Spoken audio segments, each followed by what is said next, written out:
nós estamos vendo como que o pregador, Salomão, isso já ficou bastante claro para nós no capítulo 1, como que o pregador, ele estabelece que a vida é vaidade. A vida é transitória. A vida humana, longe de Deus, é fútil. E na semana passada, o irmão Vinícius, expondo a palavra de Deus, no livro de Eclesiastes, ele mostrou que pela primeira vez aqui no livro de Eclesiastes, vem algo positivo.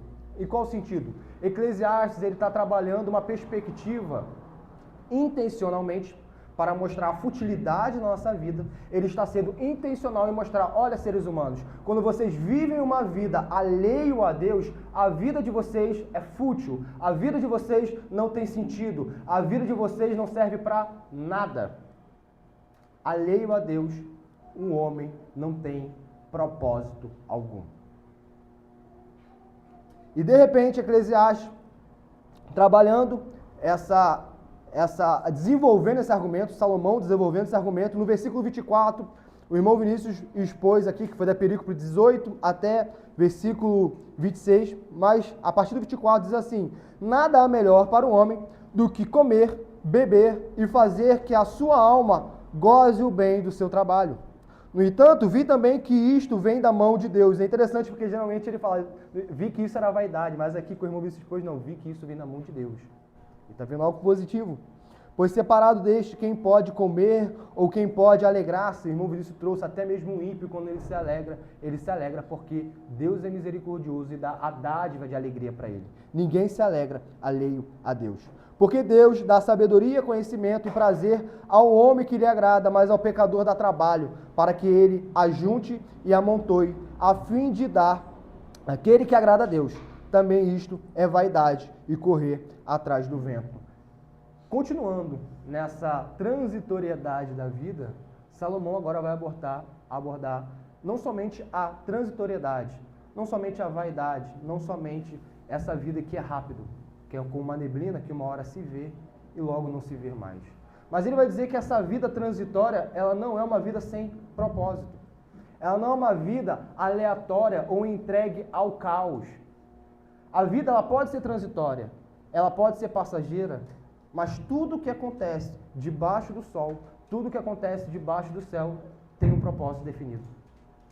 E tem um Deus soberano que controla tudo e governa a todos, a fim de que nada do que acontece no palco de Deus, ou seja, a criação, saia do seu controle. Deus é um Deus que não tem nada fora do seu controle. Tudo está no controle divino. Tudo. Homens, anjos eleitos e anjos caídos. Homens eleitos e homens caídos. Deus controla todas as coisas e governa todos. Governa a todos. E esse é uma perícope que muitas das vezes nós, o homem natural em nós, melhor dizendo, pode acabar sendo inflexível com o que Eclesiastes está falando. Eclesiastes vai abordar aqui que não importa o que nós venhamos a fazer, existe um ciclo imposto por Deus aos homens, e o homem não consegue fugir disso. Ele está imposto a nós. Sabe quando dizem para nós, faça a sua vida, escreva a sua história e desenvolva o seu sucesso? Esse linguajar coach atual, Eclesiastes vai mostrar que isso é mentira. Ninguém que está hoje no hospital, no leito de morte, planejou estar no leito de morte. Ninguém atravessar uma rua e ser atropelado. Ninguém planejou sofrer um infarto. Deus determinou que essas coisas viessem a acontecer. Deus governou para que essas coisas viessem a acontecer.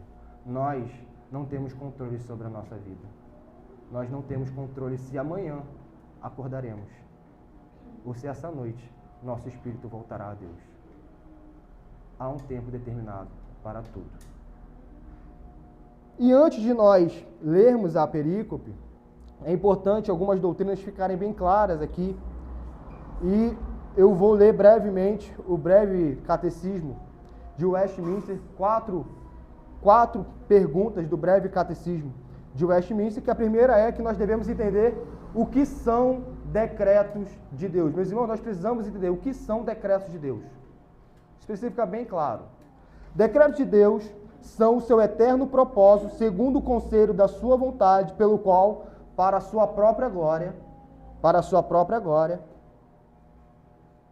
ele predestinou tudo o que acontece. Nada acontece debaixo do céu que Deus tenha sido pego de surpresa. Nada, nada, nada e nada. Tudo o que acontece foi decretado por Deus antes que o mundo viesse a existir. Porque Ele é um Deus soberano, Ele é um Deus que tem controle sobre tudo. A história que Deus criou, eu poderia dizer a história humana, mas a história de Deus, que abarca até mesmo anjos e demônios, e todos os homens, está escrita. Ela vai se desenrolar até o seu desfecho redentivo. Nós, descendentes de Abraão pela fé, sendo salvos, e aqueles que não são descendentes pela fé de Abraão, assim como os anjos réprobos, sendo lançados no lago de fogo. Essa é a história. E isso vai acontecer, e o número é bem certo. É bem certo. Nada vai impedir isso. Nada vai impedir. Nem ninguém. Essa é a história. E a palavra de Deus já mostra o final e nos insta, nos convida a estar do lado daqueles que creem em Cristo. Esse é o convite do Evangelho. O convite do Evangelho não é guerreie e tente mudar a história redentiva de Deus. Não é esse. Essa é a história de Deus. E naquilo que não te compete saber, os decretos particulares de Deus, aceite o Evangelho e creia em Cristo e não seja punido. Outra pergunta, que é a pergunta 8 do nosso breve catecismo. Ok, esses decretos que Deus, predestinou tudo antes que viesse a acontecer, como Ele executa isso? E a resposta é: Deus executa os seus decretos nas obras da criação e nas obras da providência. Criação, 6 dias. 6 dias Deus criou tudo muito bem. No 7º dia Ele descansou. Mas Deus não só trabalhou nesse momento. Cristo diz: até hoje meu Pai trabalha. Como que Deus trabalha? Na maneira que Ele trabalhou nos 6 dias? Não. Nos 6 dias era a obra da criação. Quando acabou a obra da criação, agora é a obra da providência. Deus está trabalhando na obra da providência. É a obra da providência que está sendo exercida hoje. Então, a obra da criação, outra pergunta é: a obra da criação é aquela pela qual Deus fez todas as coisas do nada, no espaço de 6 dias e tudo muito bem. E agora, para a gente encerrar essa breve introdução, só para ficar bem fixo o que nós vamos abordar aqui, quais são as obras da providência? Talvez, não sei, alguns irmãos que nos visitam, talvez nunca tenham ouvido esses termos, não sei. Mas quais são as obras da providência? As obras da providência de Deus são a sua maneira muito santa, sábia e poderosa de preservar e governar todas as suas criaturas e todas as ações delas. Todas as ações das criaturas são governadas por um Deus soberano. Deus governa tudo e todos. Isso é claro nas Escrituras. Isso é claríssimo. Quando nós dizemos que isso não é algo que eu aceito, não é o Deus que eu creio, isso significa que muitas vezes nós criamos um Deus em nossa mente. É isso que Eclesiastes vai mostrar agora. Eclesiastes, capítulo 3, do versículo 1 ao versículo 8, diz assim a palavra do Senhor. Eclesiastes 3, do 1 ao 8. Tudo tem o seu propósito determinado. Tudo tem o seu propósito determinado. E há tempo para todo o propósito debaixo do céu. E aí vem o maravilhoso poema, tão conhecido, até mesmo por aqueles que jamais leram a Bíblia, conhecem esse poema. Há tempo de nascer e tempo de morrer. Há tempo de plantar e tempo de arrancar o que se plantou. Tempo de matar e tempo de curar. Tempo de derribar e tempo de edificar. Tempo de chorar e tempo de rir. Tempo de prantear e tempo de saltar de alegria. Tempo de espalhar pedras e tempo de ajuntar pedras. Tempo de abraçar e tempo de afastar-se de abraçar. Tempo de buscar e tempo de perder. tempo de guardar e tempo de deitar fora. Tempo de rasgar e tempo de coser. Tempo de estar calado e tempo de falar. Tempo de amar e tempo de aborrecer. Tempo de guerra e tempo de paz. Até aqui, meus irmãos.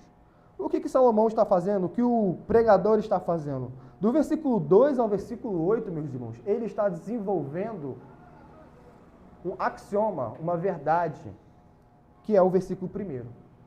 Esse poema é um desenvolvimento desse axioma, essa verdade inquestionável, que tudo tem o seu tempo determinado e há tempo para todo propósito debaixo do céu. É isso que ele está falando. Se nós perdemos o versículo 1, nós perdemos todo esse poema que vai do 2 ao 8. E do 2 ao 8, algo que fica evidente aos nossos olhos é o assunto, tempo. Eclesiastes é sobre vaidade, é sobre tempo. E aqui ele vai falar sobre esses opostos, né, que estão entrelaçados no tempo. Do versículo 2 ao versículo 8 são 28 vezes o termo tempo é recitado nesse poema. Então, o que esse poema está falando? O poema está falando que tudo tem o seu tempo determinado e há tempo para todo o propósito debaixo do céu. O pregador está dizendo, a vida é vaidade, a vida é transitória, mas não pense que a vida é aleatória. Tudo tem o seu tempo debaixo do céu. Nada que acontece na existência humana, nada é em vão. Nada é sem propósito. E aqui nós vemos 3 coisas. Primeiro, o merisma, que é uma figura de linguagem em que ele tem uma sequência lógica de opostos. Há tempo de nascer e tempo de morrer. Isso é uma figura de linguagem, tá? Segundo, que ele já abordou aqui, a absoluta soberania do Senhor. É absoluto. É absoluto. E terceiro, que a gente também pode ver aqui, é que os seres humanos podem se revoltar e dizer, eu não quero esse tempo para mim, mas ele vai ter que passar por esse tempo. Sabe quando nós estamos em tempo de luto? Quem jamais passou em tempo de luto, revoltado, não querendo passar por aquilo, teve que passar. Porque Deus impôs isso a nós. Deus impôs que neste mundo caído, nós perdêssemos pessoas que amamos. Podemos lutar contra isso. Podemos esbravejar contra Deus. Podemos nos irar contra o próximo. Mas Deus determinou esse tempo também. Tudo tem o seu tempo determinado. Vamos ver isso agora, nesse merisma, inspirado pelo Senhor. Há tempo de nascer e tempo de morrer. O que o Salomão está dizendo aqui, o que o autor de Eclesiastes está dizendo que nós não escolhemos o tempo que nós viemos e nós não escolhemos o tempo que nós vamos.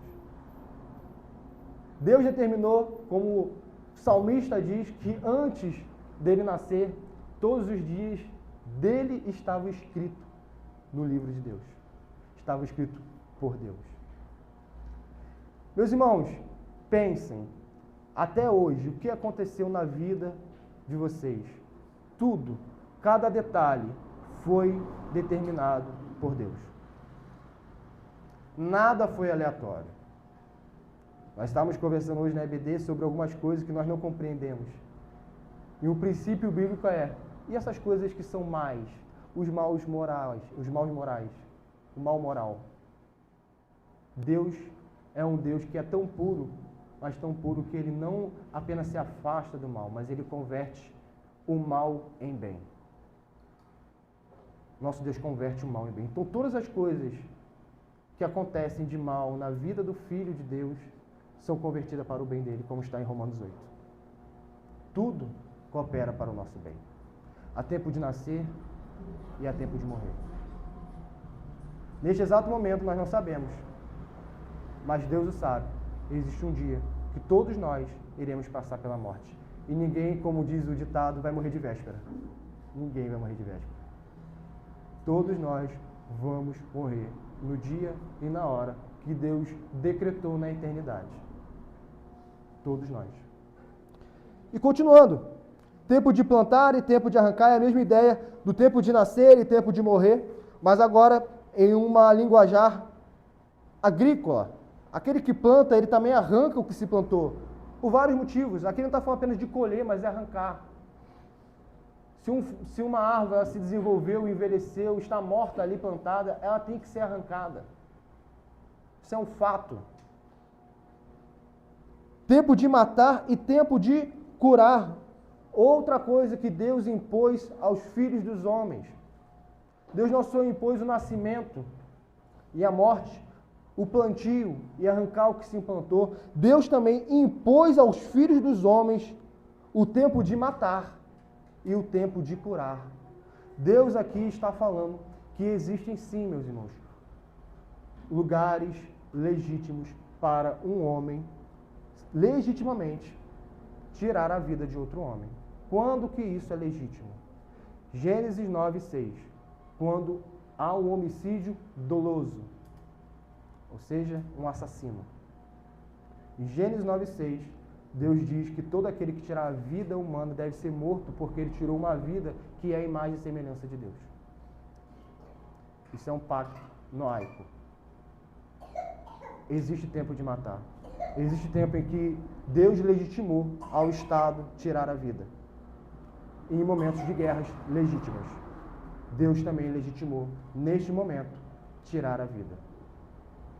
Não pensemos como cristãos uma visão completamente equivocada e não bíblica, que não existe o tempo determinado por Deus para julgar os malfeitores. Esse pensamento não é bíblico. Existe o tempo de matar. Os cristãos, é por isso que novamente voltamos a dizer, quando Deus se mostra um Deus soberano, o nosso homem natural fica inflexível muitas vezes. O poema é lindo no tempo de curar, mas no tempo de matar, muitos se revoltam, porque se acham mais bons, se é possível, do que Deus. Se acham mais justos do que um Deus justo. Existe tempo de matar e tempo de curar. Existe tempo de ser como o samaritano, que olhou um homem ferido na beira da estrada e dispensou todos os esforços para curar. E existe um tempo para ser como Moisés e aplicar a pena de morte para aqueles que são merecedores da pena de morte. Existe tempo de matar e existe tempo de curar. Seguindo o poema, existe tempo de derribar e tempo de edificar. Isso aqui agora é uma linguagem de construção. Se vamos edificar uma nova construção sobre aquela que já era antiga, mas nós queremos algo completamente diferente, nós precisamos derribar para depois construir. E aqui também existe o tempo em que isso ocorre quando é tempo de guerra. Tempo de guerra também é o tempo de derribar, para depois edificar. Israel fez isso em Canaã. Quando Israel adentrou a terra de Canaã, Israel estava no tempo de derribar tudo. Derribar os falsos deuses, derribar os cultos pagãos, derribar as casas pagãs, derribar os templos pagãos, para depois construir uma cidade, uma nação que fosse conforme o que Deus tinha planejado, conforme o que Deus tinha determinado. Tempo de chorar e tempo de rir, tempo de prantear e tempo de saltar de alegria. Nós vamos ver depois na parte da aplicação como o próprio Cristo, ele estava como Deus, homem, inserido nesta gama de emoções humanas. Existe tempo em que nós vamos deitar e o nosso travesseiro ficará encharcado de lágrimas. Existe esse tempo. Existe esse momento. Salomão aqui, ele está dizendo, no versículo 4, existe tempo de chorar e depois ele vem de prantear, ou seja, um choro mais intenso. Não é somente uma tristeza, mas é um pranto.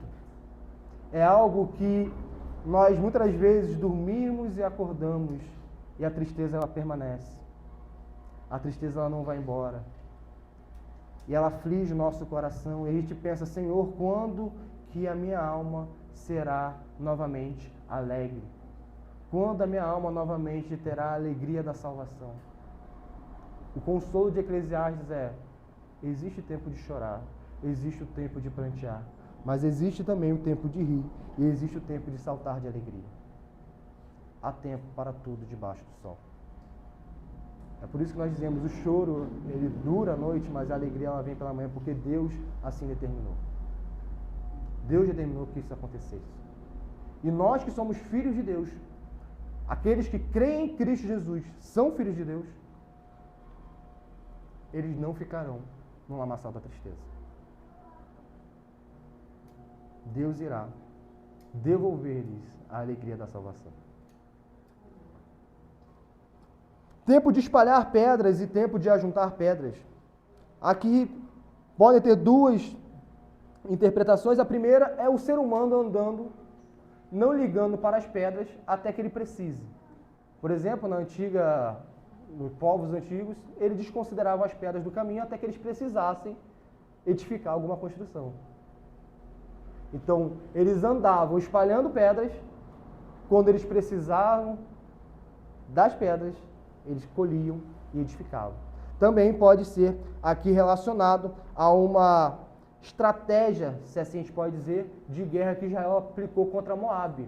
Quando Israel quis subjugar Moabe, ele derramou pedras sobre os campos dos moabitas para que ali não nascesse vegetação, não nascesse nada frutífero. E assim Moabe fosse afligido. E depois Israel vem e retira essas pedras. Há tempo para tudo debaixo do céu. Tempo de abraçar e tempo de afastar-se de abraçar. Isso aqui nós temos pontos em nossas vidas em que experimentamos isso com algumas pessoas. Tempos em que nós abraçamos e tempos em que nós afastamos-nos de nos abraçarmos. Por vários motivos. Por vários motivos.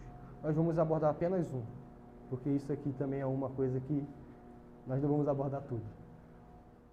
Mas, por exemplo, algo que nós podemos dizer que é legítimo seguir no tempo de abraçar e tempo de não abraçar, porque nós não estamos falando aqui de não praticar o devido amor, como cristãos que somos. Nós não estamos falando aqui de nutrir um ódio contra a palavra de Deus, na maneira que quando nós somos ofendidos, nós nos recusamos a praticar o amor. Não é isso que o texto está ensinando. O texto não está ensinando nós temos um coração duro, um coração que não perdoa, um coração insensato, ainda nos justificando desse texto aqui. Eu não falo com tal pessoa porque existe tempo de abraçar e existe tempo de não se abraçar. Não é isso o texto. O texto não está dando legitimidade para nós andarmos em vida de pecado. Não é isso que o texto está falando. O que o texto está falando é que algumas vezes as circunstâncias da vida nos fazem adentrar nessa esfera. Como? Meus irmãos, quando, por exemplo, nós passamos por uma pandemia, o Covid veio e nos mostrou isso.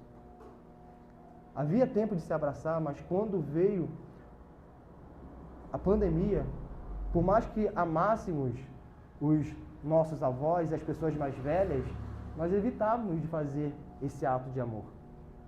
Por quê? Porque nós entendíamos que, pelo bem deles, nós estávamos nos segurando para praticar esse afeto. Uma doença contagiosa não é algo restrito à nossa época. Pragas e mais pragas assolaram a humanidade. Israel foi assolado pela lepra. O hebreu sabia muito bem que ele não podia abraçar um leproso, porque ele ficaria leproso também. Existe tempo de abraçar e existe tempo de não se abraçar. Por quê? Porque é insensatez praticar amor e ficar doente e não conseguir curar aquela pessoa. Porque existe tempo de abraçar e tempo de não se abraçar. Duas pessoas doentes não podem se auxiliar. Então, quando alguém estava leproso na antiga dispensação, e até hoje, mas é uma doença mais controlada, as pessoas evitavam isso. Aplicavam o que a lei de Moisés prescrevia e dava os remédios para que isso não se alastrasse por todo o povo. Por quê? Porque ninguém consegue viver uma sociedade completa de leprosos. Isso é incabível. Amém, meus irmãos? Esse texto não está dando a nós margem para sermos rancorosos. Não está dando essa margem. Se nós somos rancorosos, nós estamos contra o Senhor nosso Deus e nós não estamos demonstrando amor aos nossos semelhantes. Prosseguindo. Tempo de buscar e tempo de perder, tempo de guardar e tempo de deitar fora. A mesma coisa ele vem dizendo. Tempo de buscar e tempo de perder, e tempo de guardar e tempo de lançar fora, são aqueles momentos da nossa vida em que nós, quando perdemos algo, nós avaliamos se aquilo vale a pena o nosso esforço da procura. Se nós perdemos algo que não vale o esforço da procura, nós dizemos o quê? Deixa ficar perdido. Agora, se alguém perde a chave do carro, essa pessoa revira a casa toda tentando encontrar a chave do carro. Por quê? Porque não vale perder a chave de um carro. Os irmãos que já tiveram a experiência de ter que tirar uma cópia de uma chave de carro e o preço que é, sabem como que isso não se perde da noite para o dia. As pessoas caçam e caçam e caçam. E existem outras coisas que não. Nós dizemos, não precisamos mais. Outro, tempo de guardar e tempo de deitar fora. Nós podemos dizer das posses. Existem momentos em que nós acumulamos coisas, e isso não é errado em si. Existem momentos em que nós somos colecionadores de algo, e isso não é errado em si. Nós estamos vendo no livro de Eclesiastes que é uma maravilha nos deleitarmos com o fruto do nosso trabalho. E guardar coisas que o nosso trabalho pode comprar, não é errado. Desde que atenda aos necessitados, claro. Mas se um cristão está atendendo os necessitados, está conseguindo acumular algumas coisas, isso não é pecaminoso. Não é pecaminoso. Isso é válido pelas Sagradas Escrituras. Nós não somos de uma ordem aí que prega a miserabilidade, a pobreza extrema, como uma expressão de virtude. Isso é contrário à palavra de Deus. Em Tiago, o irmão Israel leu uma parcela de Tiago, em Tiago demonstra que haviam ricos em Israel, na igreja onde Tiago fazia parte, ou na igreja em que Tiago escreve a epístola. Havia ricos. Jesus ficou no túmulo de um rico, José de Arimateia. Não é pecado ser rico. É pecado o amor ao dinheiro. Isso é pecado. Existem momentos legítimos de guardar, mas como que a avareza, ela muitas vezes é demonstrada? Porque existem momentos também de deitar fora. Estamos acumulando, e não estamos deitando fora. Nós não estamos respeitando esse ciclo. E esse ciclo vai ser imposto a nós. Esse ciclo é imposto. Deus tira para disciplinar os seus filhos os seus bens, para que eles não sejam avarentos. Deus pode fazer isso. Deus pode fazer isso. Tempo de rasgar e tempo de coser. Aqui rasgar, meus irmãos, também está ligado ao que nós vimos no versículo 4. Porque rasgar aqui, quando que isso acontecia na cultura judaica? Quando que o judeu rasgava a sua roupa? Quando ele estava com extrema tristeza. Quando ele estava extremamente triste por alguma situação de morte ou até mesmo de pecado, ele rasgava as suas vestes. Isso é natural para o judeu. Contudo, o que Salomão está dizendo aqui, essa pessoa, depois ela vai sair desse momento. E aquela roupa rasgada vai ter que ser costurada. Ela não vai ficar, enquanto estiver na terra, num momento de luto, até mesmo pelos seus pecados. Até mesmo por luto por alguém. Não. Não. Existe um momento de costurar-se. É o que o reverendo Sproul uma vez expôs, dizendo de uma irmã que chegou até ele e disse: reverendo, eu não consigo me sentir perdoada. Reverendo, eu não sinto que Deus me perdoou. O que eu tenho que fazer para ser perdoada? Ou seja, ela estava apenas nessa fase de rasgar as vestes, ela não estava na fase ainda, ela não conseguia considerar que existe uma fase da vida em que ela tem que costurar. Ela não conseguiu entender isso. E o reverendo Sproul tinha dito: você se arrependeu dos seus pecados? Me arrependi.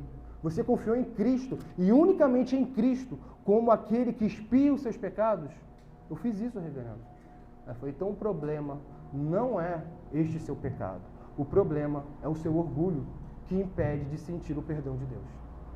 Porque você acredita que você pode fazer alguma coisa para merecer o perdão e que ele não vem de graça. O perdão ele vem de graça. O perdão ele vem de graça. Bastando-nos confiar em Cristo Jesus. Quando confiamos em Cristo, nos arrependendo dos nossos pecados, buscando uma vida nova, buscando os meios de graça, a culpa ela é tirada de nós. Ela deve ser tirada de nós. E se ela não sai da nossa vida, é porque nós estamos vivendo em outro pecado. O pecado do orgulho. O pecado da meritocracia. O pecado de acreditar que eu posso, com os meus esforços, conseguir favor divino. E talvez esse pecado seja pior do que o primeiro. E ela precisa se arrepender daquele pecado também. Nenhum orgulhoso herdará o reino dos céus. Nenhum orgulhoso. Tempo de estar calado e tempo de falar.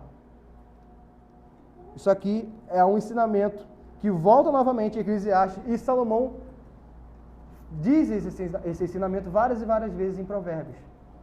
Existe momento de falar e existe momento de ficar calado. No contexto de luto, a mesma coisa. Quem nunca foi no funeral e não sabia o que falar?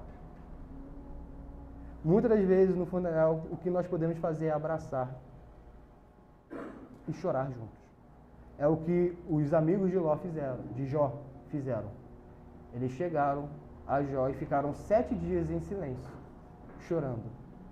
7 dias em silêncio, sentindo a perda que Jó sofrera. Com os seus bens, com os seus filhos e com tudo. E com a sua saúde. Não existiam palavras que poderiam amenizar aquele sofrimento. Devemos saber disso. Existe tempo de ficar calado. E existe tempo de falar. Sabedoria, ela deve rodear os nossos corações. Tempo de amar e tempo de aborrecer. Tempo de guerra e tempo de paz. Aqui nós podemos colocar na parte horizontal, ok? No sentido, por exemplo, em momentos de guerra, é um tempo, alguns vão dizer, é o tempo de se aborrecer, né? De se aborrecer. Mas talvez o que nós podemos dizer aqui como cristãos é que enquanto estivermos nesse mundo, nós estamos no tempo de amar. Okay? Novamente, isso não exclui o versículo 3, que é de praticar a devida justiça. O cristão ama os seus ofensores, mas ao mesmo tempo ele promove a verdadeira justiça. Do versículo 3. Tempo de matar e tempo de curar. Uma coisa não tem nada a ver com a outra. Ok? O fato de dispensarmos amor por alguém que está, por exemplo, nos Estados Unidos, por um crime que ele praticou. Ele praticou um crime, um homicídio. Ele praticou um homicídio. E nós, pelo fato de amarmos, queremos o arrependimento dele, isso não faz com que nós devemos lutar contra o Estado para que ele não aplique a pena de morte. Não tem que isso acontecer.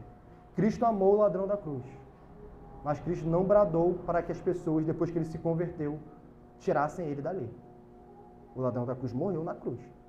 Foi para os céus, mas ele morreu na cruz. Okay? E Cristo amou ele. Ele foi amado por Cristo. Mas uma coisa é o amor que nós damos para o próximo, outra coisa é aquilo que deve ser praticado para a promoção da justiça. Ok, meus irmãos? Nós, agora falando de nós, enquanto nós estivermos neste mundo, nós estamos no tempo de amar.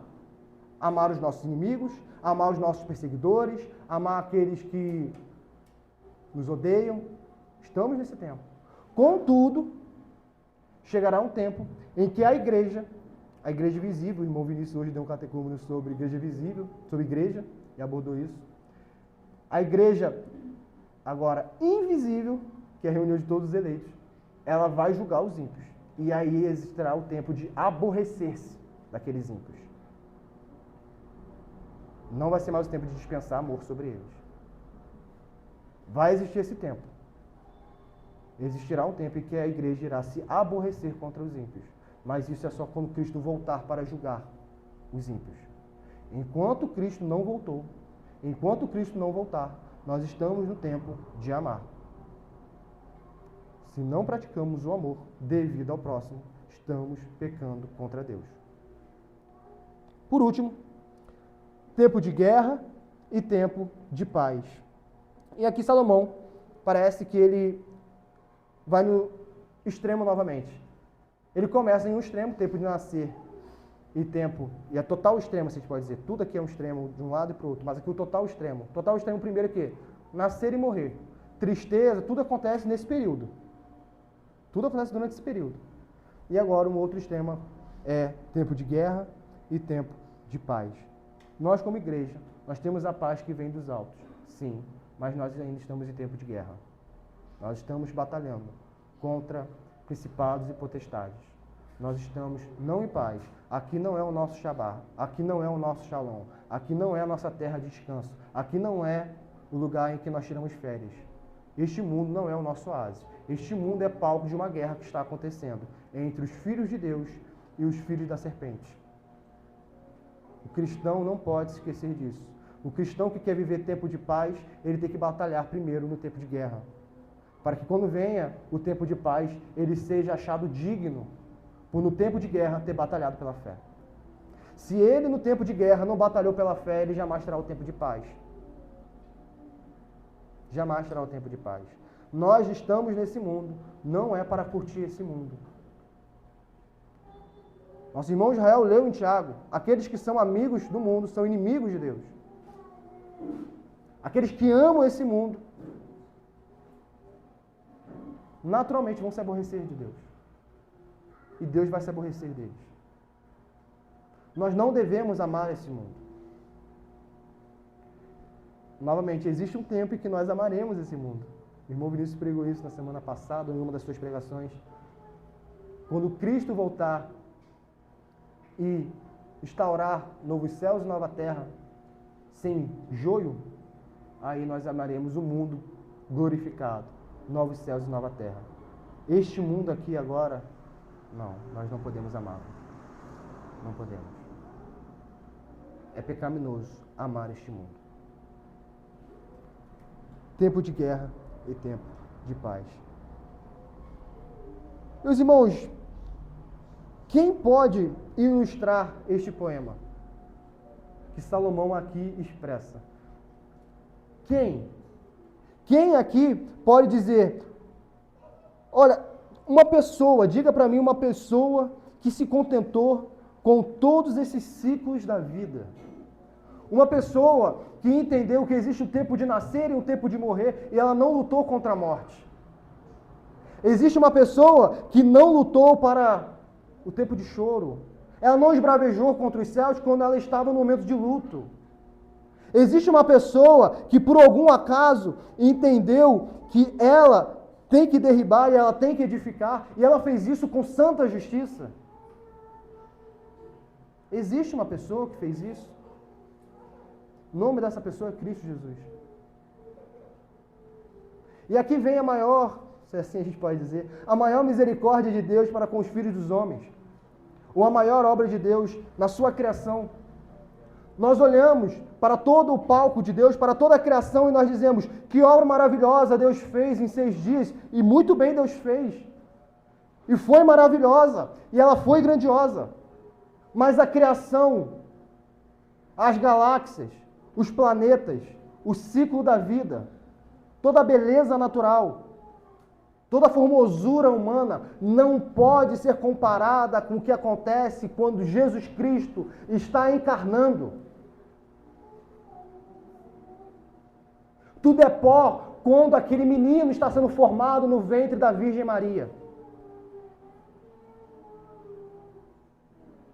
Aquilo é o maior, ou a maior obra do Senhor. Deus se encarnando. Tudo que nós vemos passará. A formosura humana passará. As estrelas que nos encantam à noite passarão. Os astros que muitos esperam pelo seu vaguear para ver um eclipse ou alguma